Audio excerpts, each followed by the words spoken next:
नमस्कार मित्रांनो, स्वागत आहे तुमचं हवामान अपडेट्स या यूट्यूब चॅनलवर। तर मित्रांनो, आज राज्यामध्ये पावसाचा जोर जास्त प्रमाणात वाढणार आहे। आज दुपारनंतर व रात्रीपर्यंत हवामान खात्याने राज्यात मुसळधार स्वरूपाच्या पावसाचा इशारा दिलेला आहे। तर काही जिल्ह्यांना ढगाळ वातावरणासह हलक्या ते मध्यम पावसाचा इशारा दिलेला आहे। तर मित्रांनो, जाणून घेऊया सविस्तर माहिती काय आहे ती। पण तत्पूर्वी तुम्हाला एक विनंती आहे, तुम्ही व्हिडिओ पाहतायत परंतु चॅनलला सबस्क्राइब करत नाहीत तर चॅनलला आत्ताच सबस्क्राइब करून घ्या। तर मित्रांनो, आज दुपारनंतर आणि रात्री विदर्भातील अमरावती, नागपूर, चंद्रपूर, गडचिरोली, भंडारा, गोंदिया, यवतमाळ, वर्धा, वाशिम, बुलढाणा, नागपूर या सर्वत्र परिसरामध्ये मोठ्या मुसळधार पावसाचा इशारा देण्यात आलेला आहे।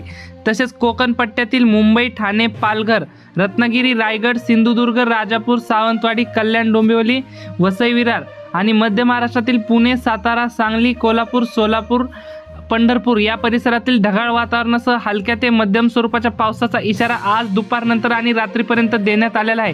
मित्रांनो, सोलापूर तसेच अहमदनगर जिल्ह्यात बघितलं तर तुरळक ठिकाणी हलक्या सरींची शक्यता असणार आहे। तसेच मराठवाड्यातील छत्रपती संभाजीनगर, जालना, हिंगोली, परभणी, नांदेड, बीड, लातूर, धाराशिवच्या सर्वत्र परिसरामध्ये मुसळधार स्वरूपाचा पाऊस रात्रीपर्यंत झालेला पाहायला मिळेल आपल्याला।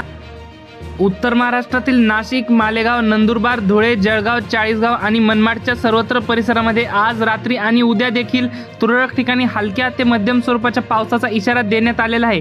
तर मित्रांनो, ही होती हवामानाविषयी छोटीशी माहिती आवडल्यास आपल्या चॅनलला सबस्क्राइब नक्की करा। धन्यवाद। तर भेटूयात पुढच्या व्हिडिओमध्ये।